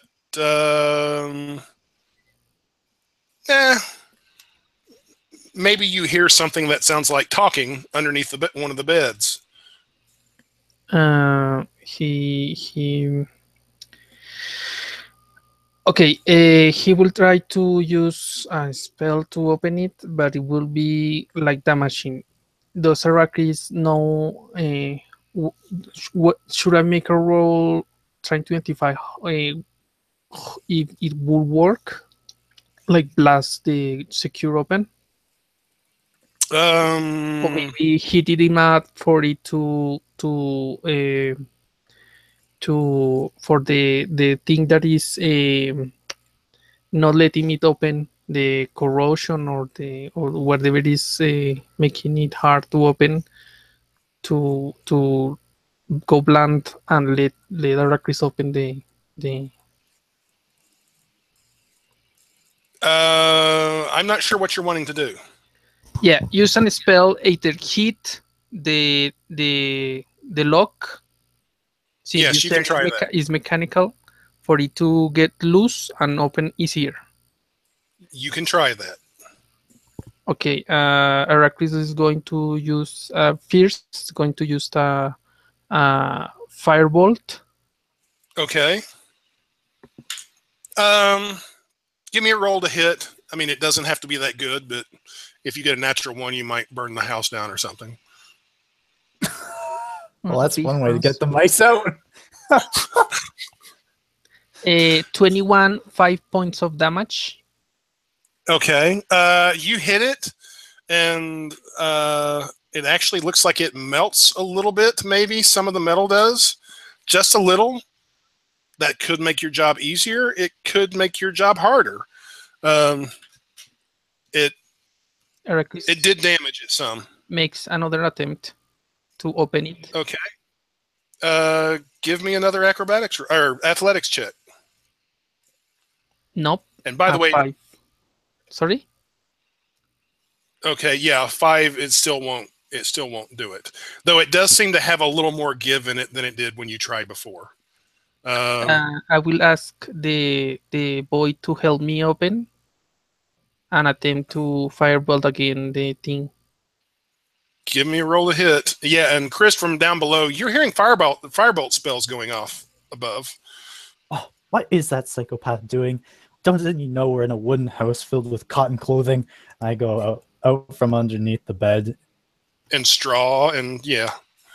Okay, give me a roll to hit on the firebolt spell. I wait for the boy to help open a lift, and blast with an 11.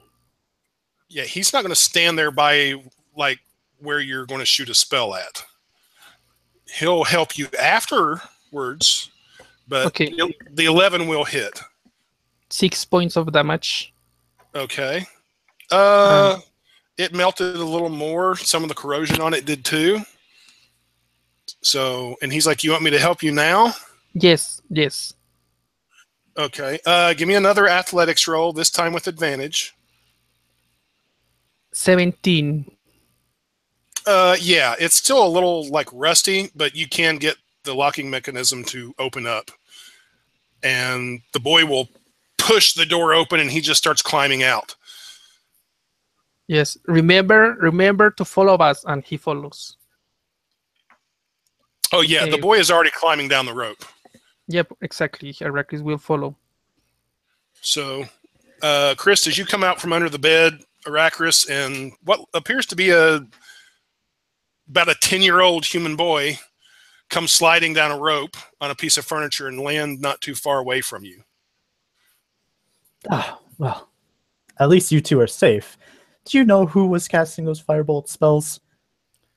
Let's move on. Remember the cat issue.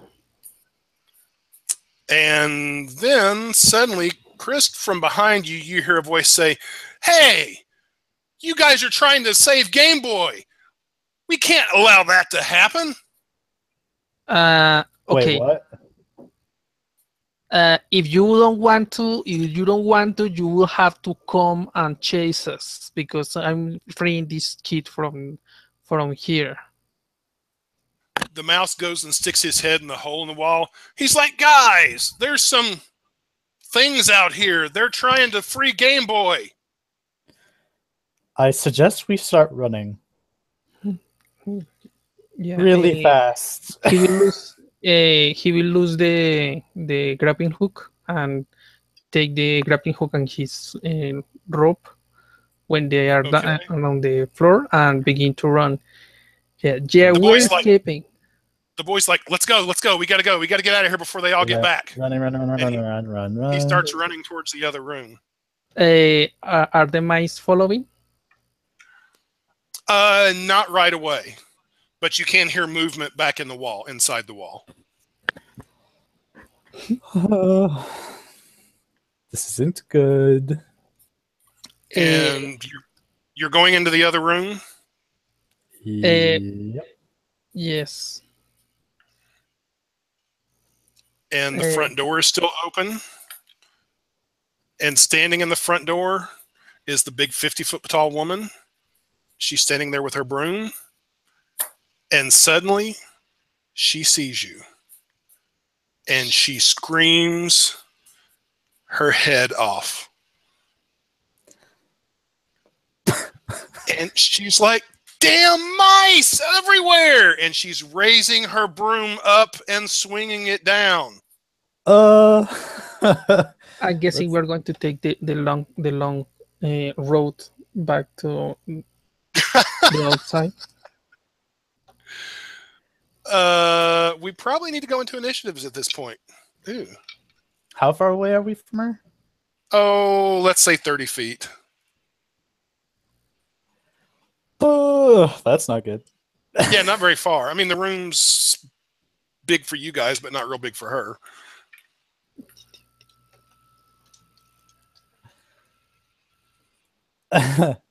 Well, that's not good. Yeah, let's roll. Boop. I've been rolling pretty decent. 15. Okay, so Chris got a 15. Okay, she's lifted this. Let me see here. Nice. Don't murder face us. No, she's lifting up this giant broom to swing it, but she's, compared to you all, she seems a little slow, so she's totally telegraphing what she's doing. And Ericus, you get to go first. I will cast Scorching Ray on the broom's hairs. Okay. To lighting up. Give me a roll to hit. It shoots 3 rays.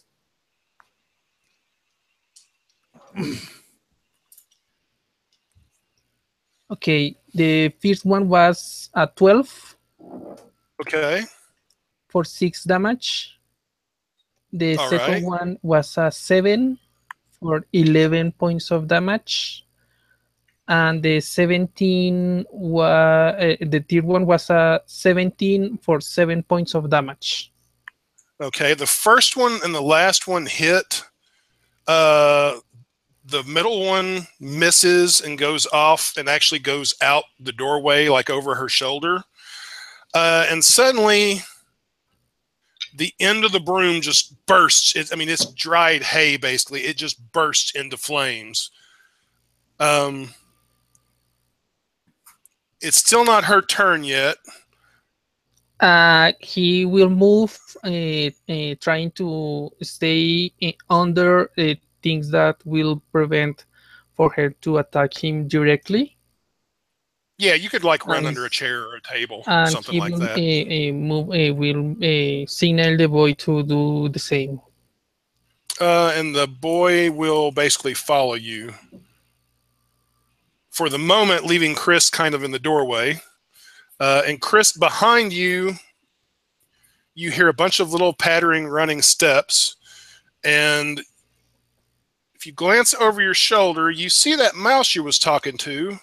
He now has 5 buddies. And they have swords out. And they're all wearing like these padded vests. And they're running in your direction. But they're still underneath the bed. There's just enough light down there that you can still see that they're coming your way, and they've got blood in their eyes. But it's not. That is the total of their action for them to come out of the hole and sort of head in your direction. But now it's Chris' turn. It's not a good idea to come this way, and I'm going to cast Expeditious Retreat on myself. Okay. And I'm going to chair that the other two are at. Okay. And as a bonus action, I am going to run across underneath the table to another chair. Okay. Closer to the woman, so that I'm still under the chair, but I can't see her broom. Okay. It is now her turn. She sees her brooms. The end of her broom has suddenly burst into flames, and she's like, "Oh, crazy, evil, satanic witch mice!" She's like, "Ah, by the gods!" And she still has the broom up, and she's trying to hit the broom on the walls to put the broom out, and then she swings it over actually at the table you guys are under. She hits the top of the table, but the table doesn't come crashing down on top of you or anything like that. But while she's wildly swinging the broom down, one thing that does happen is that great big sack that had those silver coins comes falling over the side, and Chris, with a big clanging sound, it crashes to the floor right in front of you and kind of bounces and then comes to a halt. Hint, hint. Now it's the top of the round again, and it's Ericus's turn once more. Okay, he seeing that can he see the mice? Yeah, you through the doorway to the other room, you can see the mice running in your direction. Okay. This time he's going to follow. Oh wait, let me see. I don't have it memorized. He's trying to follow the Dragonborn with keeping the kid close and say, Okay. We're not demonic. We're just trying to run away." But we uses his dash, his action as a dash action. Okay, you can get over to Chris under the table and say that. And now it will be the mice's turn in the other room, and they run to the doorway, and they're suddenly like looking up, seeing this giant human-looking figure swinging this burning room, and one of them's just like, "Oh no, we don't want any of that." But the other mouse, the one that Chris had been talking to, he looks over and he looks directly at you guys, and he's like, "There they are, the infidels! Kill them!" And let's see. Oh yeah. Suddenly all the mice start running in your direction, but they run underneath a chair, and they're still about 30 feet away from you. They run underneath the chair and they stop there, and they're still looking out trying to look out for the crazy lady. And now it's Chris, it's your turn. I told you not to come out here. And then I look to Eric Chris and I say, and you need to stop making enemies out of everyone we meet. We need to rescue the boy. There is priorities in life, like you said with your university. Well, we could talk about this later. And I'm going to. This is kind of a small spell, but I'm going to shoot it at the woman's foot. Okay. What is it? Hopefully she slipped. It's just a grease spell. It's a 10-foot area. Okay. I think she has to make a DC on that, doesn't she? Yeah, it's a DC. I think it's 13. And if she doesn't make it, she falls prone. But if she does make it, she's still standing, but it's difficult terrain. Okay. You cast the spell underneath one of her feet, and she's ranting and raving and swinging this broom around. The spell goes off underneath one of her feet, and it honestly, it looks like something your character would have seen in a stage play, like a comedy stage play, because suddenly her feet go flying out from underneath her. Her feet are suddenly higher than her head, and she falls down on her back with a huge resounding thud that shakes the entire house. In fact, it's so heavy, you guys are probably lifted up off the ground for a couple of seconds. Ooh. And then she lays there unmoving. Meanwhile... oh, gosh. I still have these are unlucky rolls. Okay. Meanwhile, the broom that she had has fallen to the ground next to her, and it's still burning. And yet those wooden walls in the kitchen are starting to, next to where the broom is, are starting to scorch and smoke a little bit, and the fire is starting to spread over to that wall some. And yes, now it's your movement. Ooh. So and she is not... you would kind of have to go fairly near her. She's unmoving and her eyes are closed. You would have to go fairly near her to get out the door, but you can get out the door with like having to go directly to her or around her. If you want to go out the front door. Yeah. I guess I'm going to... I don't know. I guess I'm going to use my bonus dash action to run up beside her, but I'm going to hold my normal move action towards the door.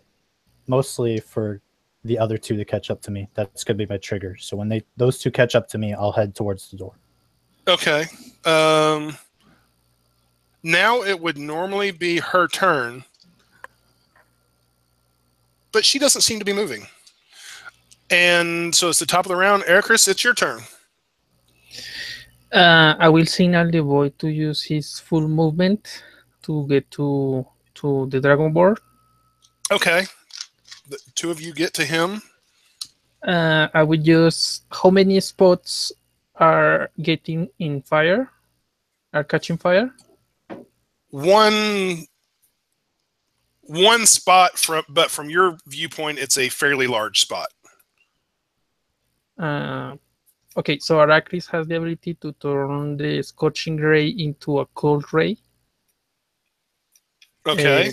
And so will he know how many rays will need to turn it down? Probably all three. Okay. One would slow it down. Two would slow it down a little further. All three would probably put it out. So he will make his movement to try to keep the distance from the mice. And he will use the scorching ray to... oh, wait. How close is the lady? Is the woman? You want her to be. Okay, if she's in range, Arachis will want to know if she's conscious or alive and alive, or unconscious but alive? She seems to. If you want to spend your turn making a check, like a medical check on her, you can, but that will pretty much be your action other than movement. As far as you can tell, she just seems to be unconscious without making a check. Okay, so Kristen will use his movement if it lets him be still close to the spot is catching fire. Yeah, you can be over there. Yeah, but it's still trying to go outside, of course. Yeah, you head in that direction. Are you trying to put the fire out? Not this round. He's want to keep the distance of the mice, but the next round he will use it. Okay. The boy is going to run along with you, and he's looking kind of freaked out and scared and everything, and just like, let's go, let's go, let's go. It is the mice's turn, and the lead mouse, the one Chris had been talking to, he sees the giant unconscious. He sees the house starting to catch fire. The table has been hit, and then his eyes dart over to that bag of coins. He's like, boys, we're rich. And all the mice as one run over, and they start grabbing. It's like, okay, work together and we can get this. And they all, there's 6 of them total. They each take like a paw into the bag, and they start dragging it towards the front door where you guys are. But I mean, they're still like 30 feet away. They can't, they did their movement, plus they're grabbing that and trying to drag it. So they're going to be moving very slowly. And now it would be Chris' turn. All right. So since they caught up to me, my held action, I would be at the door, right? Yes. Do I see the cat? Give me a perception roll. Ooh. That's a 14. Actually, you do. You almost don't see him. He's hiding on the other side of the wall. You can tell because he kind of stuck his head out like he was looking in your all's direction, and then he pulled his head back real quick, like he's trying to stay hidden. You do not see the big boy giant anywhere. Your Highness, the mice are heading this way, and the giant woman is unconscious, so I think we've held our end of the bargain.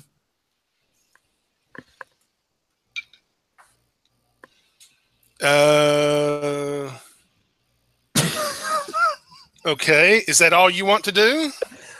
Well, I'm gonna run away. I'm gonna use. Well, the only way out, either through where the open gate is, which is also where the cat is, or you could maybe try to scale the walls or go over them somehow. So we're through the front door, and we have to go through. Well, can't we go through the fence? The fence is actually built well enough that you cannot get through it easily. You could maybe hack your way through. Let me check my spells. Thatch and wood and that kind of thing. Okay. Yeah, I'll run towards the gate. Did talking use any of my actions? No, you didn't say all that much. Okay, so then I use my movement, then my dash, then my bonus dash for 90 feet. Okay, so it was basically 40 feet from the door to the gate, and then you kept going 50 feet beyond that, so you're 50 feet way out. And once you're out, you can look back. The cat was sitting there, and suddenly the cat kind of jumps up, and it's kind of surprised at how fast you're moving. But then it like ignores you. It's like, okay, that's too fast. But I kind of did this from the start. It's the cat's turn now. and since it's ignoring you, it kind of curves its way around the wall, the fence, and it starts padding its way towards the front door, slowly taking its time.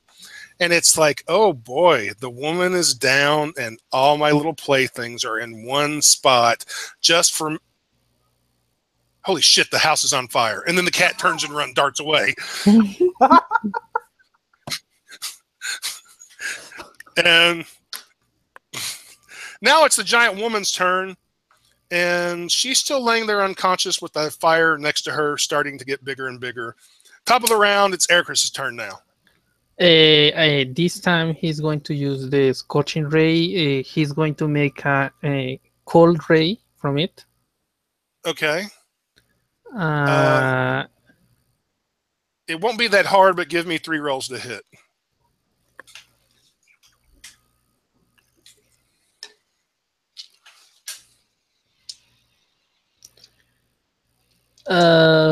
So 9, 21, and 16.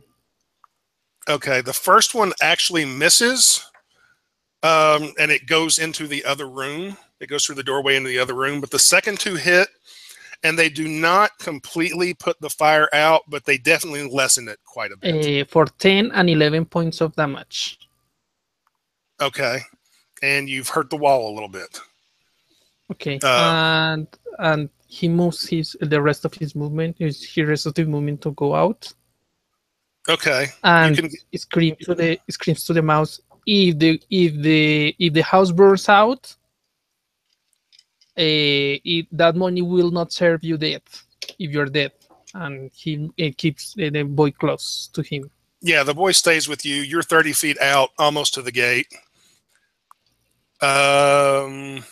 It would now be the mice's turn, and you can still hear them moving from inside. And but they're like, no, we're not giving up our money. Death first. And it still sounds like they're trying to drag the bag of coins towards the front door. And now it would be Chris' turn. All right, so this massive gate that's now in front of me, how do I open it? Oh, it's open. You went through because you moved with all your movement. The gate was open, unless you're talking about the mirror. That's up in the hill and weighs a mile or so. Yeah.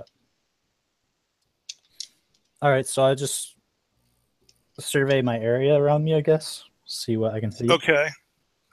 You can see the cat is disappearing around the back of the house. And you can see smoke starting to come out through the open front door of the house. And you can see Ericus and the human boy have just run out of the house and are headed towards the gate. I'm going to run back. Is the fire almost dead from the 2 previous rays? It's very much lower than what it was the last time. It's actually smoking more now than it was. There's a lot more black smoke coming out of it, but the fire is very much lower, but it's still there. And are you running up to the front door? Yeah, I'm running back to it. So 30 feet. Okay. If you get to the front door, you see the mice they're just about 10 feet away from you. And all 6 of them have a sword in their left hand and all of their right hands are on this bag and they're trying to drag it along. And they're making it. I mean, they're slow, especially with the fire low. You're pretty sure they're going to get out of the house before it burns down. Would burn down anyway, especially since the fire's lower, much lower now. I'm going to cast Ray of Frost on that fire. Okay, roll to hit. Well, that 19. That definitely hits, and you don't have to roll damage unless you want to. It will. There's enough freezing that pretty much the fire goes out. Okay. It's still smoking a little bit, but the flames are out. Then I say, "Come on, let's go! There's no one over there." And I use my bonus action to run back to the gate. I'm so fast. And the mouse that's in front, or the mouse that was in front, he's going to yell out. He's like, "Look, if you guys help us, we'll let you have one of the coins. Hell no. Okay. So you guys are all outside. The house is no longer on fire. The cat's gone. The big woman's unconscious. The boy is gone. Or the giant boy is gone. And the boy that's with you is like, go. the boy that's with you is like, okay, we've got to get out of here. We've got to get back to the mirror and get out of here. Let's go. Wait, the mirror? Oh, I know Yeah. where this kid is. Yeah, let's go. Let's get out of here. He's like, I'm not supposed to be over here anyway. If my boss finds out I'm over here, he'll probably spank me or something. Well, prepare to be humiliated because that's how we got here. Okay, so we rescue the wizard's boy. Okay. Then let's move on. Arachris will double check. Arachris will double check what the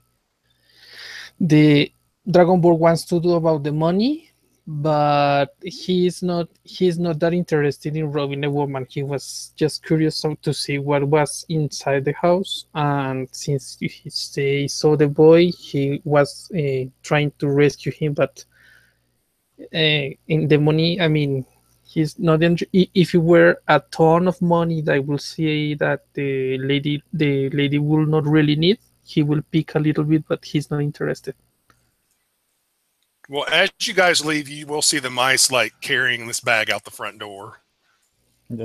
Yes, you can. And then they start pulling it towards the open gate. Cat, we got the mouse, Your Highness.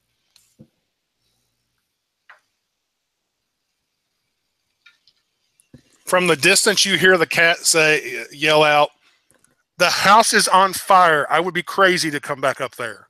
There is no fire anymore. Feel your duties as a guardian. Make a persuasion roll. Before he rolls, I want to use my portrait and have him use my 19 that I rolled from the start. Oh, okay. Well, then you got a 19 plus whatever bonuses you would have, and that would be good enough anyway. The next thing you know is the cat comes curving around the side of the house. He puts his head out, and he's like, "Oh, mice, playthings," and he pounces. And suddenly there's a giant cat swinging claws and biting at mice. And there's mice taking out swords and swinging, and they're having a big fight. And there's dust going up, and they're screaming, and there's yelling, and there's blood flowing. Are you guys taking part? Or are you going to run off? I will. I don't know. Let's see what the Dragonborn does first. The boy that's with you is like, "We need to go now." Yeah. If the woman wakes up, or the boy comes back, we're going to be in trouble.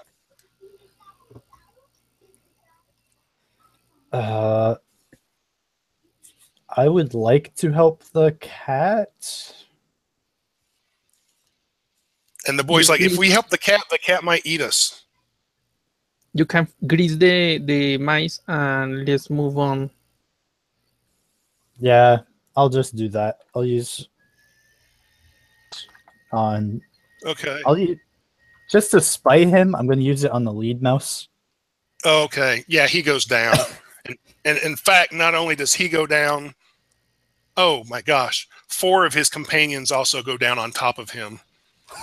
And you didn't think it would be possible, but suddenly the cat gets this great big grin in its face, and it just dives in and starts chomping. And yet the cat does not seem to be having any problem, especially now that those 4 yes. went You're down. welcome. And he's moving with the boy. And he like tears off a mouse arm and is chewing on it. He's like, "Come back anytime." All right. So you guys are running away. Where are you running to? definitely back to that mirror. Okay. want to avoid giant dad at all costs. Yeah. There's some place. Let's do a random encounter roll. No. Um, you can see the mirror in the distance, sort of up the side of a grassy hill. Okay, And the priority is to take the ball back. And you hear mice screams coming from behind you. And eventually, because it'll take you a while. I mean, you've got more than a mile to go. When you look back, you will notice that the dark smoke has stopped rolling out of the inside of the house. And there's munching sounds occasionally. But okay, you can get back to the mirror. It's still there. Giant mirror sort of floating a couple of inches off the ground. And the boy's like, okay, where is it?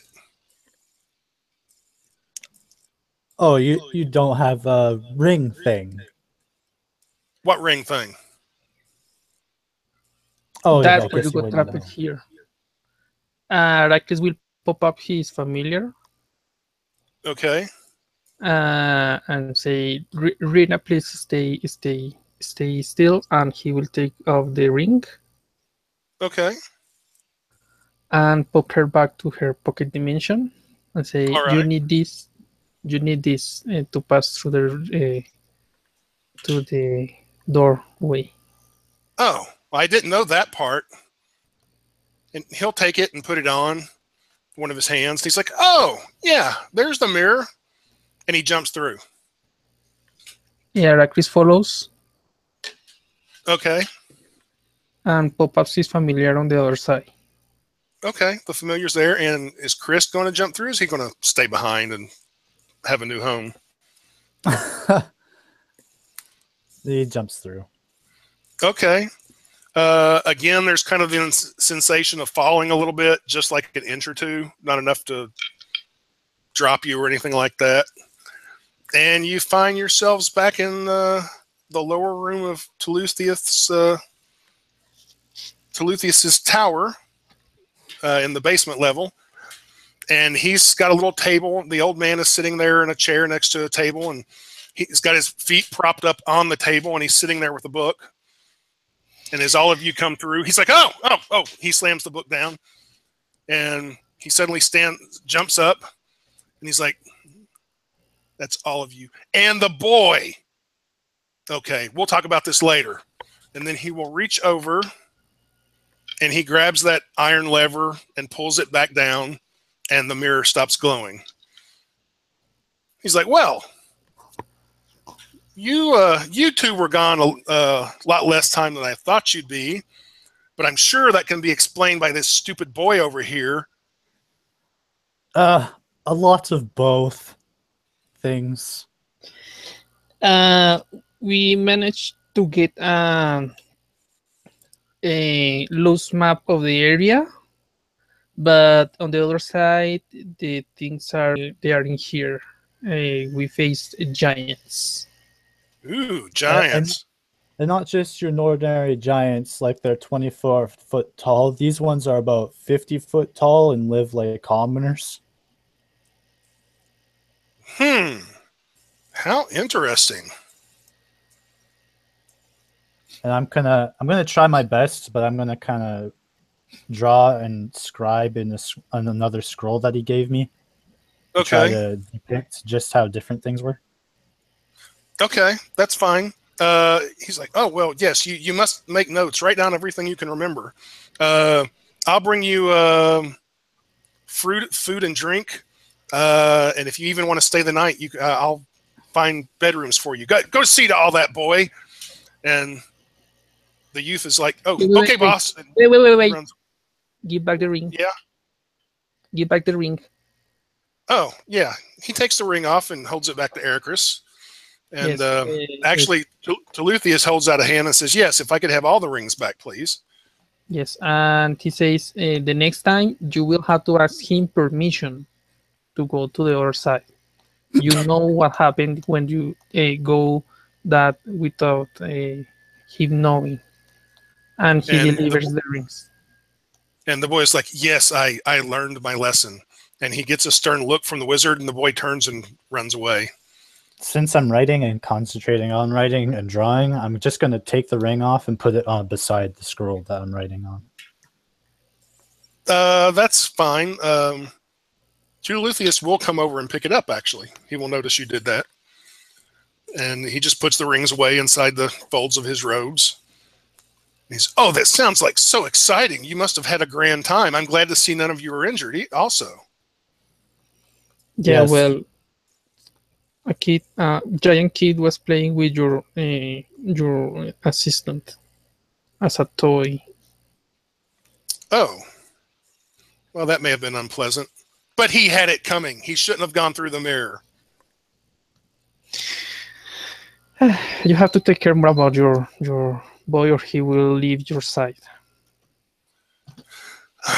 I'll have to put some kind of magical ward on him so I can know where he's at all times. But, okay, on top of that, then he takes out some coin purses and says, I promised each of you 100 gold apiece, didn't I?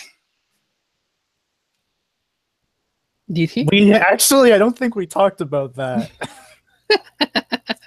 I think he just said, come here, and then we just accepted the mission and went in. Just because we were wizard, but yes, let's say that. Arrakis will try to roll for persuading to give us a little bit more because we didn't knew what we were facing. Okay, you can roll persuasion.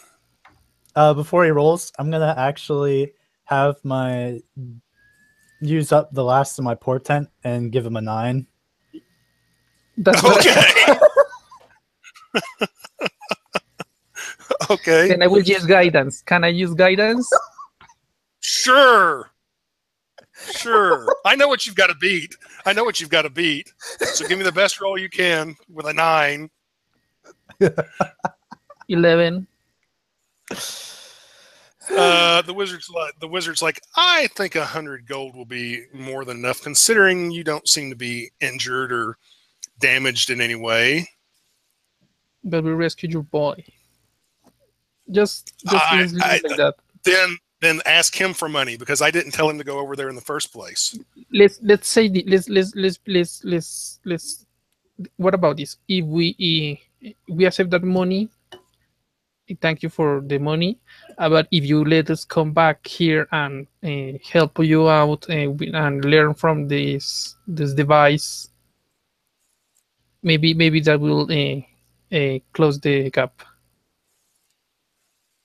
I'll pay you the 100 gold, but I'm not going to let you learn how to operate the mirror. That's for me to know. I keep my trade secrets to myself. These wizards are quite secretive. However, I won't say it's impossible after I've studied your notes and done a few other experiments that I might be willing to hire some of you guild members again to go through this mirror, either to that world or to others.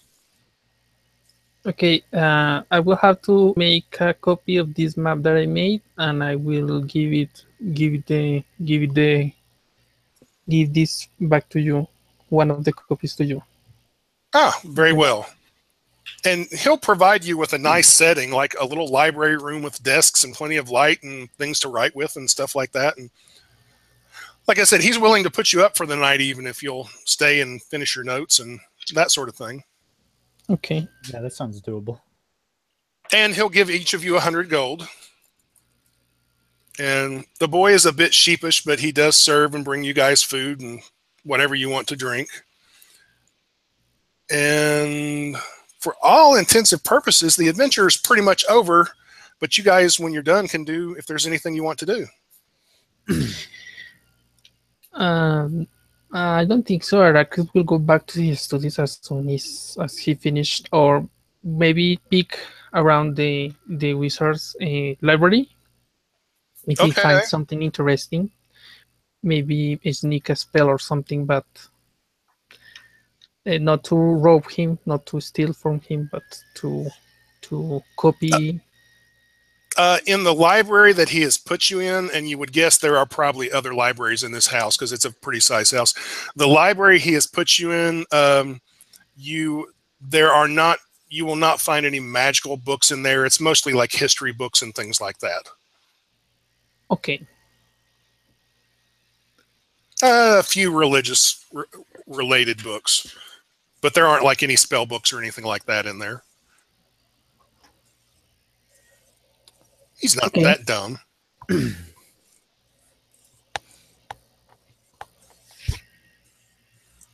And he will go back to his studies and the guild and meet with Okay. his fiancée. Okay. Chris, want to do anything? I just tell our employer that it was good to work with him, and I hope that he'll be willing to invite me to another one of his journeys. He said he looks forward to it too. He's going to spend some time going over all your notes and things and studying it, and maybe there'll be other worlds we can find out about too. And he'll thank you. And again, that's pretty much the end of the adventure. Does Heracles... Okay. Again, if there's something you want to do around town or anything, or at the guild hall, I was thinking on buying a spell. Copy down a second level spell because I got 100 gold coins. Where do you want to go to do this? On the Wizards Guild. Sure. Well, what spell is it? Let me check the notes I have in here. Will be a second level spell. The stuff that he gave us, like the 5 quills and the traveling ink. Yeah, he didn't ask. Those? He didn't ask for any of it back. Okay, so I have all that stuff still. I have so many quills. I have 6 of them. I have 2 traveling, 2 bottles of black ink. Wow.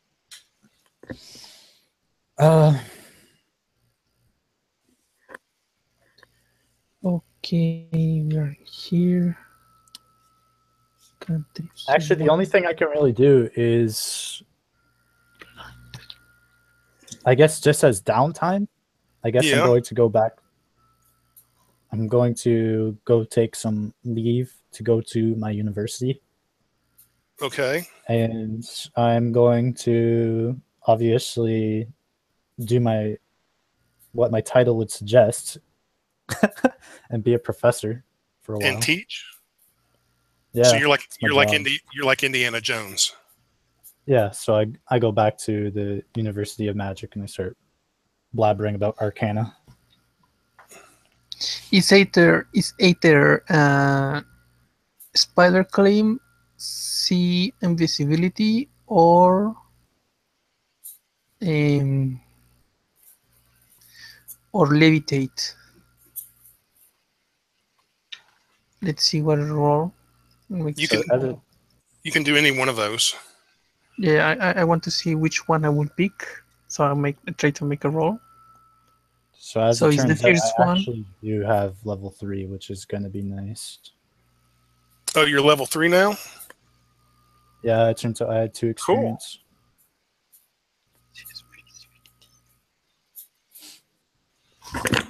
Cool. I'm gonna go with the spider climb. Okay, yeah, that's a handy spell. Okay, well, for anyone who has been watching, and anyone who watches in the future, we thank you for taking part. And now I will stop the broadcast. Bye, everyone. Bye. Thank you for watching. Yes.